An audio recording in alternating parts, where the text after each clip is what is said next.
തൃശൂർ പാർലിക്കാട് പത്താം കല്ല് തെരുവ് നായയുടെ ആക്രമണം 2 വയസ്സുകാരനുൾപ്പെടെ 7 പേർക്ക് പരിക്കേറ്റു. പരിക്കേറ്റവർ തൃശൂർ മെഡിക്കൽ കോളേജ് ആശുപത്രിയിലും വടക്കാഞ്ചേരി ജില്ലാ ആശുപത്രിയിലും ചികിത്സ തേടി.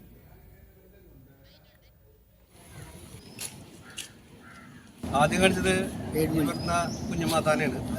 അത് കഴിഞ്ഞിട്ടാണ് ബേബിയുടെ നാളെ ഈ പട്ടി കടിക്കുന്നത്. കടിച്ചിരിക്കുന്നതൊക്കെ കഴുത്തിലാണ്. നമ്മൾ പലവട്ടം അധികാരികളോട് പറഞ്ഞിട്ടുള്ളതാണ്. തെരുവുനായ ശല്യം വളരെ രൂക്ഷമാണ് നമ്മുടെ ഈ പ്രദേശത്ത്.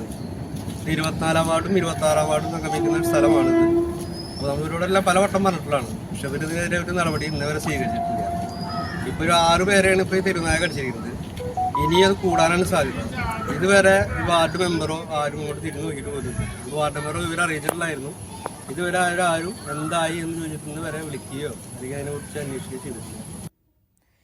വിവരങ്ങളുമായി നടരാജ് പരശുറാം ചേരുന്നു. നടരാജ്, കടിയേറ്റവർക്കെല്ലാം സാരമായ മുറിവുകളാണോ ഉള്ളത്?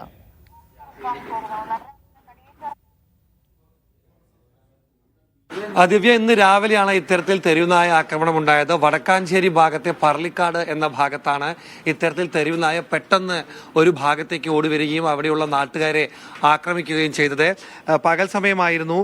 രാവിലെ 2 വയസ്സുകാരനായ കുട്ടി ഉൾപ്പെടെയുള്ളവർ ആ ഭാഗത്തുണ്ടായിരുന്നു. ഇവർക്കൊക്കെ തന്നെ നായയുടെ കടിയേറ്റു. വഴിയോരമായതുകൊണ്ട് തന്നെ തൊഴിലുറപ്പ് ജോലിക്ക് പോകുന്ന തൊഴിലാളികളും മറ്റുള്ളവരൊക്കെ തന്നെ ഈ ഭാഗത്തുണ്ടായിരുന്നു. ഇവരൊക്കെ തന്നെ ചിതറി ഓടുന്ന ഒരു സാഹചര്യം ഉണ്ടായിരുന്നു. തെരുവുനായ പലരെയും കടിക്കുകയും ചെയ്തു. നേരത്തെ സൂചിപ്പിച്ചതുപോലെ ഇവരിൽ ചിലരെ വടക്കാഞ്ചേരി ആശുപത്രിയിലും ചിലരെ തൃശൂർ മെഡിക്കൽ കോളേജിലും പ്രവേശിപ്പിച്ചിട്ടുണ്ട്. ആരുടെയും പരിക്ക് സാരമുള്ളതായി വിവരമില്ലെങ്കിലും പലർക്കും ഇത്തരത്തിൽ നായയുടെ കടിയേറ്റ ഒരു ആശങ്കയും മറ്റുമുണ്ട്. ചെറിയ പരിക്കുകൾ എല്ലാവർക്കും തന്നെയുണ്ട്. പ്രദേശത്ത് പല തവണയായി ഇത്തരത്തിൽ തെരുവുനായ ആക്രമണങ്ങൾ നടക്കുന്നു. നേരത്തെയും അധികൃതരെയൊക്കെ തന്നെ നാട്ടുകാർ ഇതിന്റെ കാര്യങ്ങൾ സൂചിപ്പിച്ചുകൊണ്ട് പരാതി അറിയിച്ചിട്ടുള്ളതാണ്. പക്ഷേ ഈ പരാതി ഒന്നും തന്നെ കണക്കിലെടുത്തിൽ നിന്നും തെരുവുനായകൾ അവിടെയൊക്കെ തന്നെ വിലസുകയാണെന്ന് നാട്ടുകാർ പലപ്പോഴായി പറയുകയുണ്ടായി. ഇപ്പോഴും ഇക്കാര്യത്തിൽ ഒരു നടപടി എടുത്തില്ല എന്ന ആരോപണം നാട്ടുകാർ ഉയർത്തുന്നുണ്ട്. എന്തായാലും പരിക്കേറ്റവർ ഉണ്ടായത് ചെറിയ കുട്ടിയടക്കം 7 പേർക്ക് കടിയേറ്റു എന്നാണ് വിവരങ്ങൾ. നടരാജ് പരശുറാമാണ് വിവരങ്ങൾ നൽകിയത്.